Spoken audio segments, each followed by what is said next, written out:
Hello guys, this is शिक्षा उपाध्याय। आप सभी का हमारे यूट्यूब चैनल बीएलएड कोर्स पर हार्दिक स्वागत है। तो गाइस, आज के सेशन में हम डिस्कस करने वाले हैं आपके बीएलएड सेकेंड ईयर का जो ऑप्शनल सब्जेक्ट है हिंदी लिटरेचर का। तो हिंदी लिटरेचर में सबसे पहले आपका लैंग्वेज से फर्स्ट यूनिट आता है, और फर्स्ट यूनिट में जो है आपका सबसे पहले जो टॉपिक है वो है आपका लैंग्वेज से रिलेटेड। तो लैंग्वेज आप फर्स्ट ईयर में पढ़ चुके होंगे, और उसकी बहुत सारी आपको बुक भी लाइब्रेरी में आपके जहाँ भी आप पढ़ते होंगे, जिस भी इंस्टीट्यूट में, वहाँ भी अवेलेबल होगी। तो वो चीज़ें हमें पढ़ना रहता है, समझना रहता है। वो अगर आप इस पर देखेंगे तो यहाँ पर भी मैंने अपलोड किया है। और फिर उसके बाद आता है सेकंड टॉपिक उसमें, जिसको कहते हैं वर्ड रचना। तो वर्ड रचना के बारे में हम डिस्कस करेंगे। वर्ड रचना क्यों पढ़ना है? क्योंकि हमारे सिलेबस में जो सेकंड यूनिट है वो है वर्णमाला, फिर है फर्स्ट यूनिट में ही जो सेकंड टॉपिक है वो है वर्णमाला, और उसके बाद संधि है, और समास है, उपसर्ग है, प्रत्यय है, तद्भव तत्सम है, और इस तरीके से वर्तनी शुद्ध भी वर्तनी वाक्य शुद्धि, ये सब सारे आपके सिलेबस में हैं। तो उसमें जो वर्णमाला आता है, वर्णमाला के अंतर्गत, हिंदी वर्णमाला के अंतर्गत 3 पार्ट है। पहला है वर्ड रचना, दूसरा है शब्द रचना, और तीसरा है वाक्य रचना। तो इसको हम पहले ऐसे पढ़ लेंगे, फिर उसके बाद हर संधि पढ़ेंगे, समास पढ़ेंगे, यानी क्रमशः आपकी क्लास अब होगी। क्योंकि ये चीज़ें टेट में भी पूछी जाती हैं, यूपी टेट में या सीटेट में, सुपर टेट में भी पूछी जाती हैं। तो आप लोग, क्योंकि टीचिंग फील्ड में भी आप लोगों को जाना है, तो आप लोग इतना ध्यान से पढ़िए कि आप लोगों को एक ही बारे में चीज़ें याद हो जाएं। बस रिवीजन करें, फिर उसके बाद वो चीज़ें भूलें ना। तो उसी को ध्यान में रखते हुए मैं आज का सेशन स्टार्ट कर रही हूँ। आप लोग ध्यान से सुनिएगा, समझिएगा, और जो भी कन्फ्यूजन हो, जो भी क्वेरी हो, आप लोग कमेंट करके ज़रूर पूछिएगा। तो जैसे कि आप यहाँ देख सकते हैं, यहाँ है वर्ड रचना, यानी हमें वर्ड पढ़ना है। वर्ड का मतलब होता है अक्षर।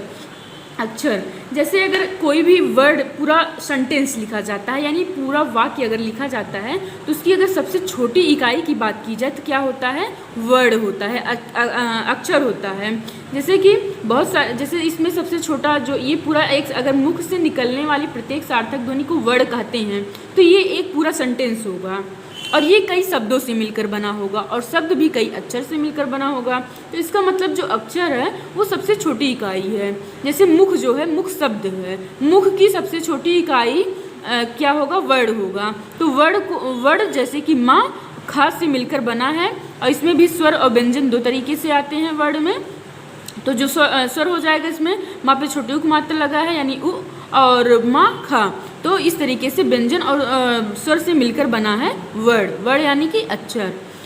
तो फिर इन वर्ड अक्षर को जोड़ करके, वर्ड या अक्षर को जोड़ करके बना है शब्द, और कई शब्दों को जोड़ करके बना है एक सेंटेंस, एक वाक्य।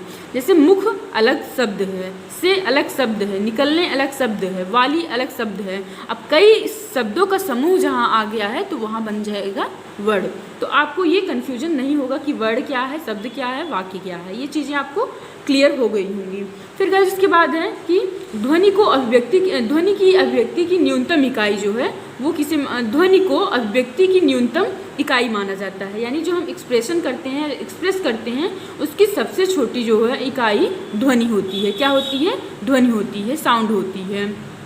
वर्णों के समूह को वर्णमाला कहते हैं। क्या कहते हैं वर्णों के समूह को? तो वर्णमाला कहते हैं। ये चीज़ें आपको क्लियर हो गई होंगी। फिर गाइस उसके बाद आप देख रहे होंगे वर्णमाला है।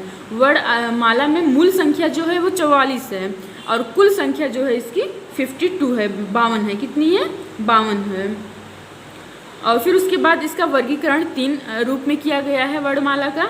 पहला है उच्चारण स्थान के आधार पर, दूसरा है वायु संवेग के आधार पर, और तीसरा है तारत्व के आधार पर। तो सबसे पहले जो ये है, हम देख लेंगे उच्चारण स्थान के आधार पर वर्गीकरण।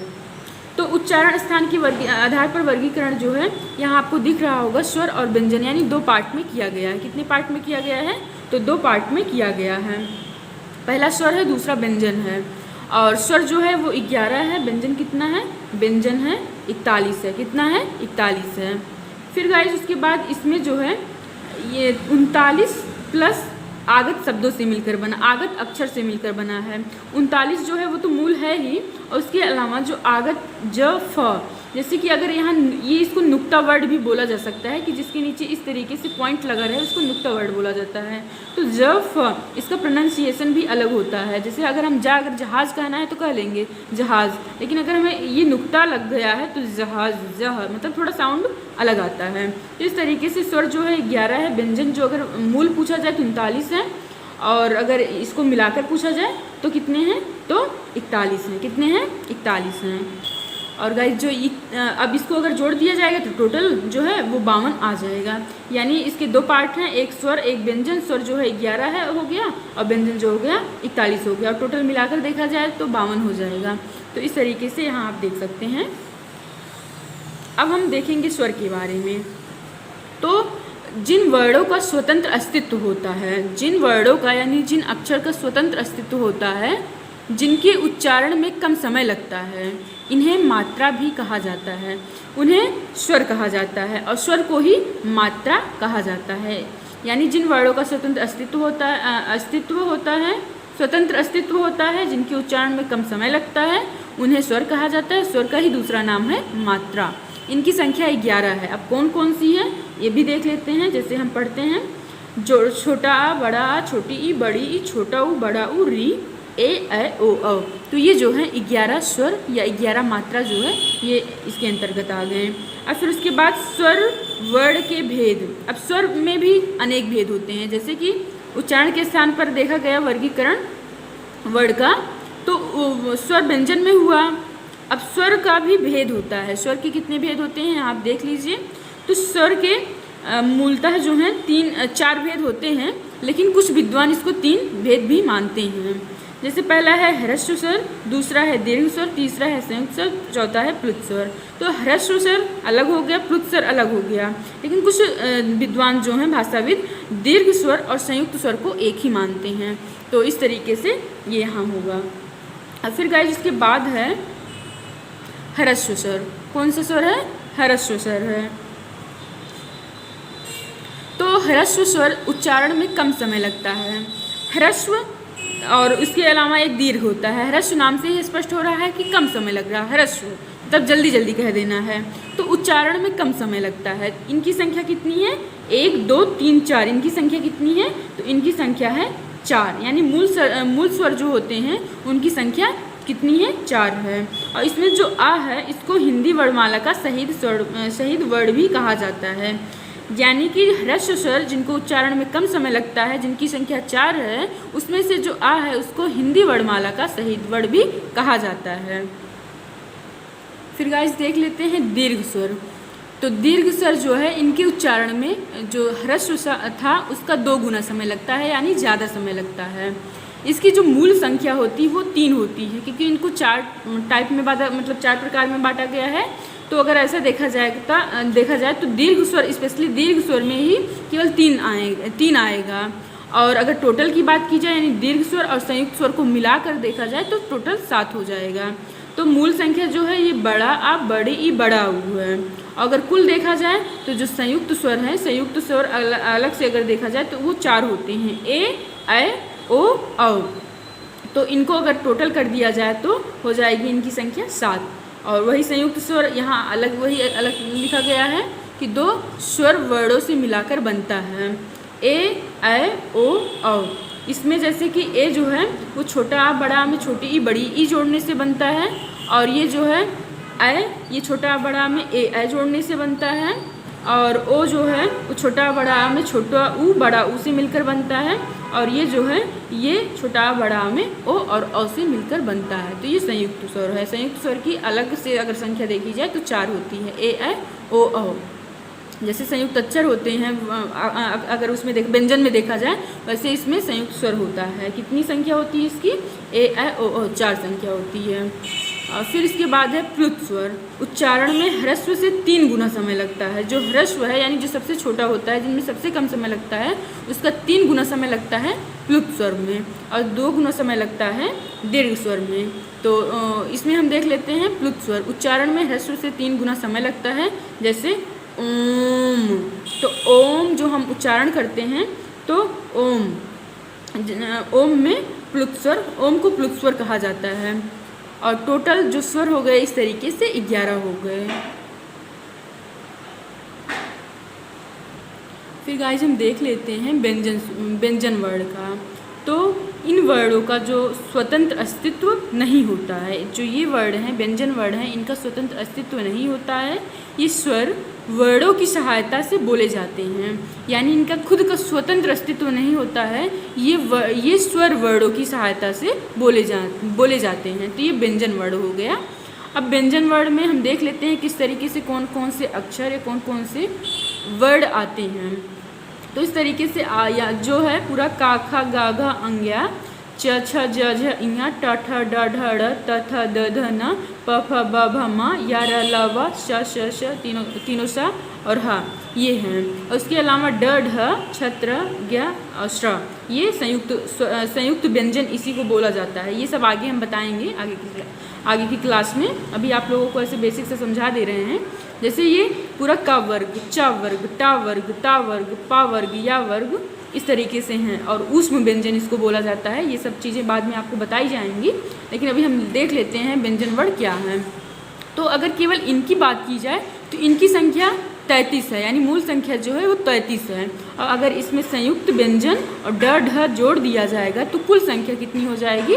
39 हो जाएगी। तो 11 स्वर और 39 से मिलकर कितना हो जाएगा? आप फिर जैसे कि देख लीजिए 39 ये है, 11 वो है, तो ये हो जाएगा आपका 50। कितना हो जाएगा? 50।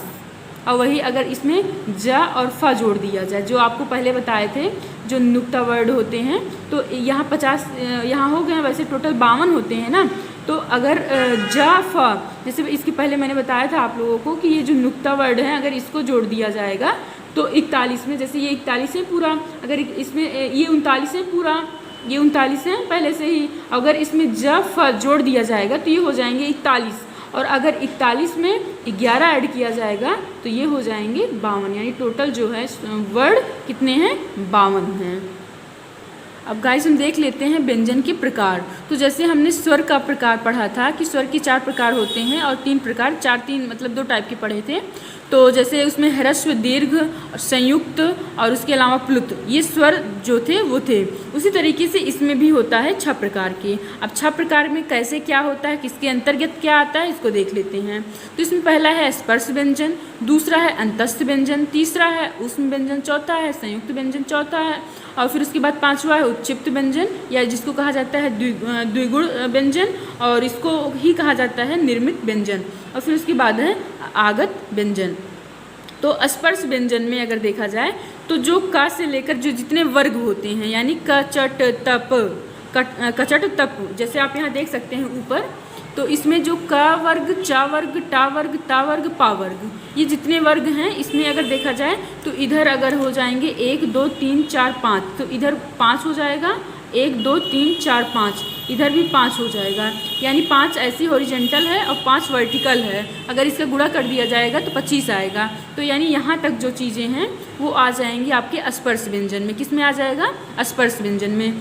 तो ये का से लेकर पूरा मा तक स्पर्श व्यंजन की संख्या 25 हो जाएगी। कितनी हो जाएगी? 5 गुना में 5 यानी 25।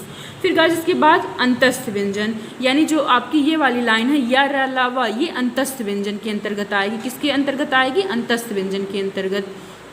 फिर गाइस उसके बाद है 4 संख्या ऊष्म की, तीनों सा और हा, ये इस तरीके से ये तीनों सा और हा जो है ये ऊष्म व्यंजन के अंतर्गत आ जाएगा। यानी जो पूरा वर्ग वाली अगर बात की जाए 25 जिनकी संख्या है वो स्पर्श हो जाएगी। उसकी नीचे जो लाइन है या र ला वा ये अंतस्थ हो जाएगी। उसके बाद जो है तीनों सा हा ये हो जाएगा ऊष्म व्यंजन। फिर गाइस उसके बाद संयुक्त व्यंजन है, यानी इसके नीचे जो है छ त्र ज्ञ श्र, ये संयुक्त व्यंजन के अंतर्गत आएंगे। नीचे आपको ये भी बताएंगे कैसे किन वर्ण से मिलकर ये बने हैं संयुक्त व्यंजन। फिर गाइस इसके बाद उत्क्षिप्त या द्विगुण या निर्मित व्यंजन आते हैं। इसके अंतर्गत ड ढ आता है, ये जो आपने पढ़ा है ड ढ, तो ये इसके अंतर्गत आता है। और उसके बाद आपने जो पढ़ा है ज फ, जो मैंने आपको यहाँ बताया था कि 39 में अगर 2 जोड़ दिया जाएगा तो 41 हो जाएगा, 41 में 11 जोड़ दिया जाएगा तो 52 हो जाएगा। तो वही ज फ जो है वो आगत वर्ड कहलाते हैं। कौन से वर्ड कहलाते हैं? आगत वर्ड। तो स्पर्श व्यंजन, तो इस तरीके से एक बार हम यहाँ पर देख लेते हैं। तो आपका जो ये पूरा हो जाएगा, वर्ग की बात की जाए, ये पूरी लाइन और इधर से ये पूरी लाइन, यानी इतना जो पूरा है ये आपका हो जाएगा क्या, ये हो जाएगा स्पर्श व्यंजन। फिर गाइज उसके बाद य र ल व ये अंतस्थ व्यंजन हो जाएगा, कौन सा, अंतस्थ व्यंजन। फिर गाइज उसके बाद है तीनों सा और हा, ये हो जाएगा आपका ऊष्म व्यंजन, कौन सा व्यंजन, ऊष्म व्यंजन हो जाएगा। फिर गाइज उसके बाद 4 आता है छ त्र ज्ञ श्र, ये आपका संयुक्त व्यंजन हो जाएगा, कौन सा व्यंजन हो जाएगा, संयुक्त व्यंजन हो जाएगा। और फिर उसके अलावा जो ड ढ है ये उत्क्षिप्त व्यंजन, द्विगुण व्यंजन या निर्मित व्यंजन हो जाएगा। फिर उसके बाद जो लास्ट में था ज फ, यानी जिसको आगत वर्ण कहा जाता है, तो वो संख्या 2 हो जाएगी। तो इस तरीके से आपके व्यंजन के प्रकार जो थे उनकी टोटल संख्या अगर बात की जाए 41 होगी। जैसे अगर आप यहाँ देख सकते हैं, अगर यहाँ से यहाँ तक केवल लिया जाएगा तो 39 आएगा, लेकिन अगर इसी में ज फ आगत वर्ण जोड़ दिया जाए, आगत वर्ण व्यंजन जोड़ दिया जाए तो ये इनकी संख्या कितनी हो जाएगी, 41 हो जाएगी। और जानकारी के लिए आप लोगों को ये भी बता दें कि ये जो है, ये वर्ड जो हैं जिसमें नुक्ता लगाए रहते हैं, ये कौन से, कहाँ के मतलब किस भाषा के शब्द हैं, किस भाषा के व्यंजन हैं।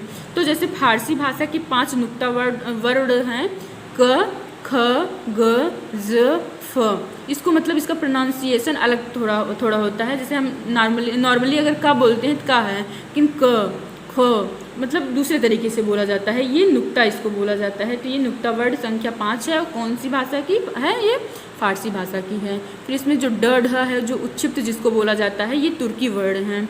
और आप देखे होंगे जैसे अ को आ प्रोनाउंस वैसे किया जाता है जैसे डॉक्टर, तो डॉक्टर पे जो लगता है इस तरीके से, तो इंग्लिश का ये वर्ड है, कौन सा है, इंग्लिश का वर्ड है। तो डॉक्टर हम लोग डॉक्टर नहीं बोलते, हम लोग डॉक्टर मतलब थोड़ा ऐसे बोलते हैं। तो ये जो है ये इंग्लिश का वर्ड है। और उसके बाद आता है संयुक्ताक्षर, जैसे मैंने कहा था आप लोगों को नीचे बताएंगे, तो बता रहे हैं आपको छ त्र ज्ञ श्र, ये 4 संयुक्त अक्षर होते हैं।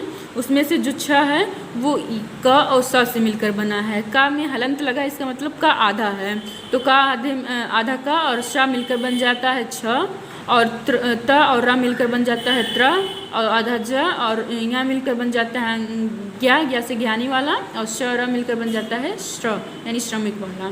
तो गाइज ये था आपका वर्णमाला में वर्ण रचना। इसके बाद हम आपको शब्द रचना और उसके बाद आपको वाक्य रचना पढ़ाएंगे। फिर आपका जो संधि है और उसके अलावा जो भी आपके सिलेबस है हम ऐसे टॉपिक वाइज पढ़ाते जाएंगे। तो हिंदी में आप लोगों को, अब आप लोगों की जो क्लासेज होंगी वो रेगुलर होंगी, आप लोग ध्यान से पढ़िएगा और अपने फ्रेंड सर्किल में भी शेयर कर दीजिएगा ताकि ज़्यादा से ज़्यादा लोग पढ़ें और हम भी मोटिवेट होकर के आप लोगों के लिए वीडियो अपलोड करते रहें। तो चलिए गाइज मिलते हैं नेक्स्ट वीडियो के साथ। Thank you guys, thanks for watching.